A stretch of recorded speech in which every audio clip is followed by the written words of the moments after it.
안녕하세요. 쑥쑥박사 김진숙, 이성숙입니다. 영상을 봐주신 여러분 항상 감사합니다. 구독도 꾹 눌러주시고 좋아요도 부탁드립니다. 오늘은 사람들이 자신의 행동을 선택하는 이유를 이해하기 위해 심리적 사진첩이 무엇인지 알아보기로 하겠습니다. 선생님, 다이어트를 계속하는 사람들은 왜 그럴까요? 날씬해야 예쁘다는 생각을 하기 때문이겠죠. 객관적으로 보면 뚱뚱하지도 않는데 다이어트를 계속하는 이유는 자기 머릿속에 있는 날씬한 사람의 사진에 자기 자신이 못 미치기 때문이겠죠. 날씬하지 않아도 건강하면 최고인데. 그러면 자기 머릿속에 있는 사진은 어디서 온 것일까요? 연예인들이나 멋진 여성들의 모습을 보면서 자기도 저렇게 날씬하고 예쁘면 좋겠다는 생각을 하면서 그 사진이 머릿속에 저장된 것이라고 합니다. 네.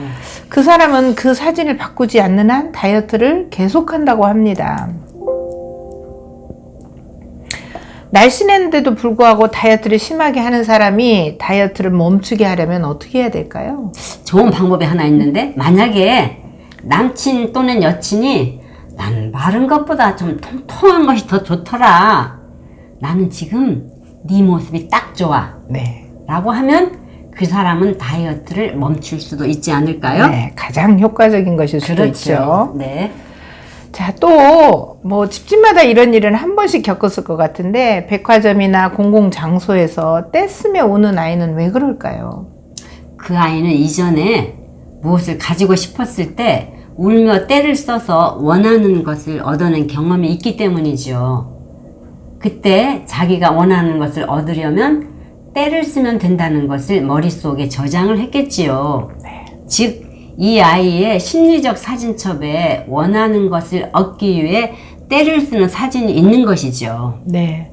그래서 이번에 엄마가 장난감을 안 사준다고 했을 때 자기가 원하는 장난감을 얻으려면 울면서 떼를 쓰기로 그렇죠. 선택을 하는 것입니다. 이때 엄마들이 이번만이야 라고 하지만 이번에도 성공을 하게 되면 아이의 심리적 사진첩에 떼 쓰는 사진이 한 번 더 추가가 되기 때문에 그렇죠. 다음에도 떼를 쓸 가능성이 더 높아집니다. 네.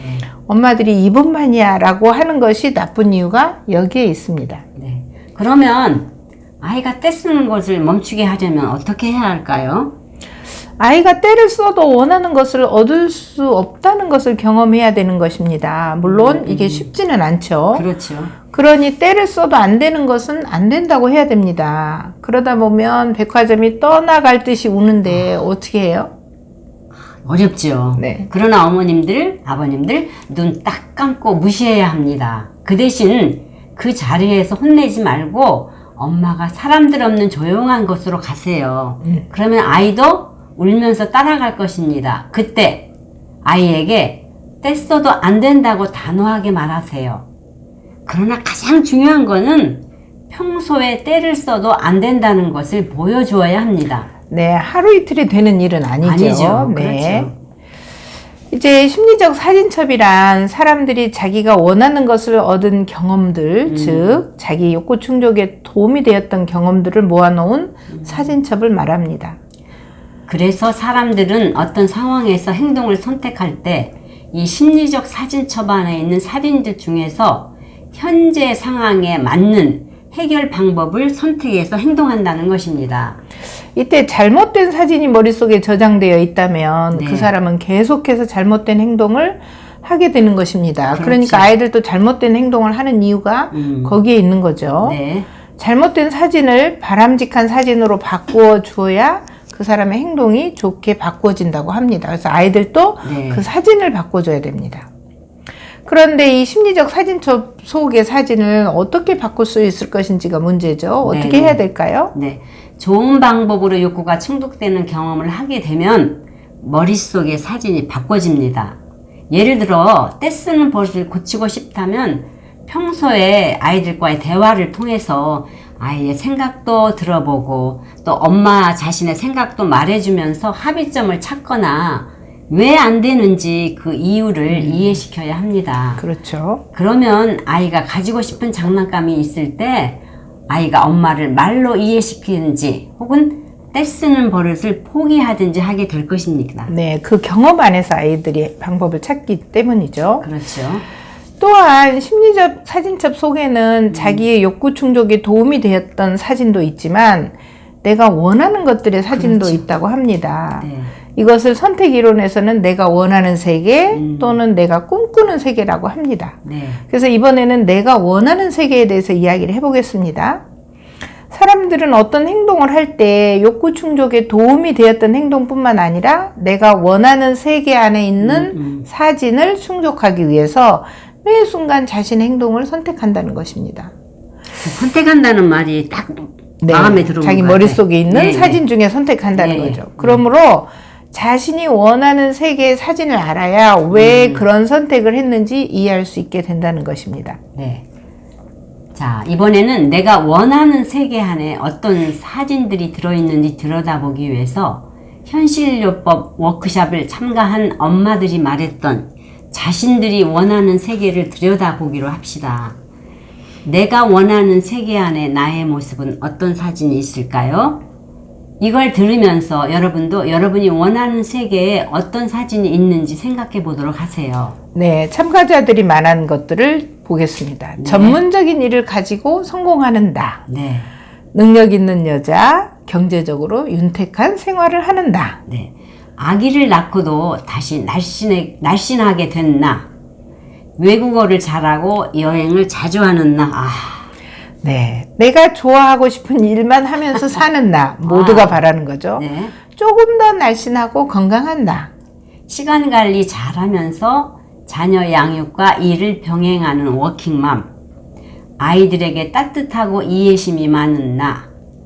나를 위해 많이 배우고 싶고 아이들에게도 현명한 엄마. 네.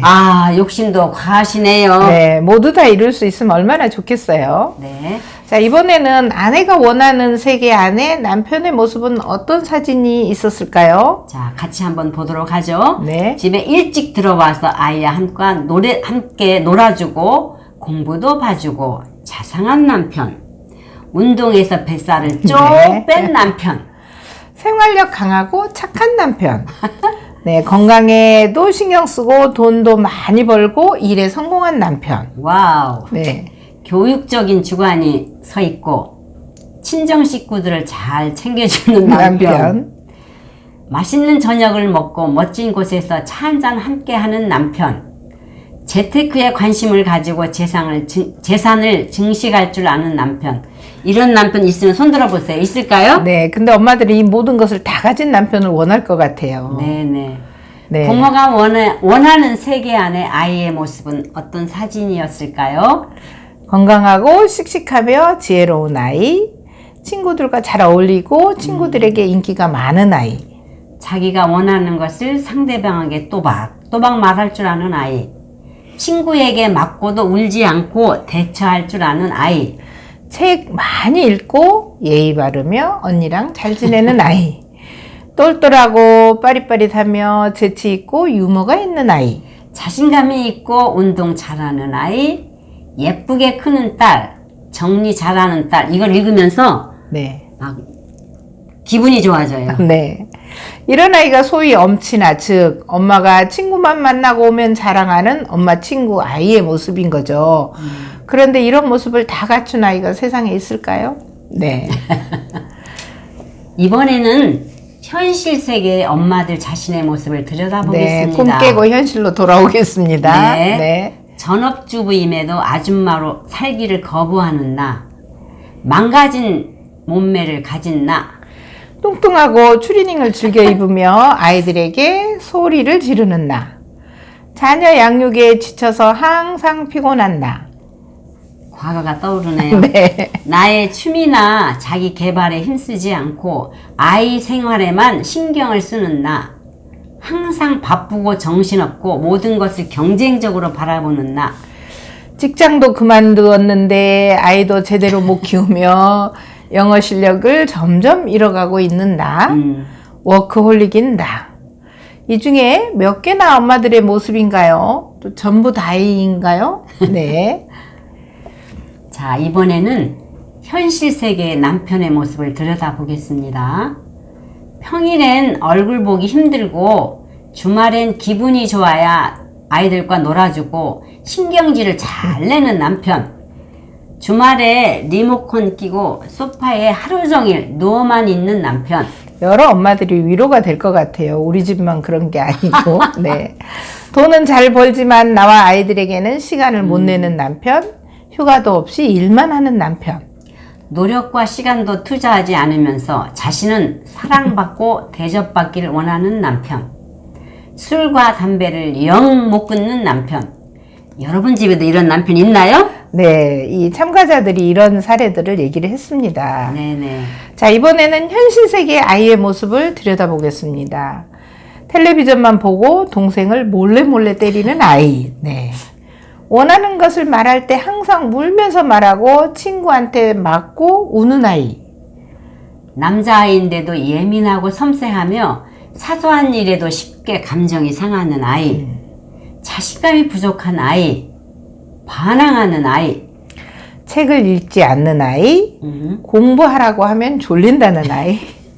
공격적인 놀이를 즐기고 잘 때는 항상 엄마랑 같이 자고 싶어 하는 아이. 자, 이런 아이가 사랑스럽나요? 네, 엄마들이 이런 것 때문에 다 지금 속을 썩고 있는 거죠. 네. 네. 자, 내가 원하는 세계에 있는 사진과 현실 세계의 모습을 들여다보았는데 이 두 가지의 차이가 클수록 우리는 불행하다고 합니다. 그래서 내가 노력해서 나의 현실의 모습이 내가 원하는 세계의 사진에 가깝게 되도록 노력하든지 아니면 내가 원하는 세계를 조절해서 현실 세계와의 차이를 줄여야 합니다. 자, 예를 들어 내가 원하는 집은 30평인데 현실 세계에 내 집은 15평입니다. 네네. 자, 그러면 돈을 벌어서 30평으로 갈 수 있게 하거나 열심히 네. 또는 내가 원하는 세계의 집을 30평에서 25평으로 바꾸면 내가 원하는 것과 나의 현실의 집의 차이가 줄어들면서 더 행복해질 수 있다고 합니다. 네. 자, 이번에는 내가 원하는 세계를 어떻게 조절할 수 있는지에 대해서 살펴봅시다. 예를 들면 아이가 어떤 대학에 갔느냐도 중요하지만 똑같은 대학에 입학을 했는데 그래. 어떤 사람은 행복하고 어떤 사람은 행복하지 않죠. 자, 왜 그럴까요? 이 가치관이 다르기 때문입니다. 네. 자, 어떤 사람은 S대에 가야만 성공이라고 생각하는 사람도 있고 네. 또는 스카이대 정도는 가야 성공이라고 생각하는 사람도 와우. 있죠. 예. 네.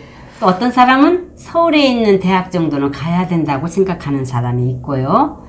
4년제에는 꼭 가야 된다고 생각하는 사람도 있습니다.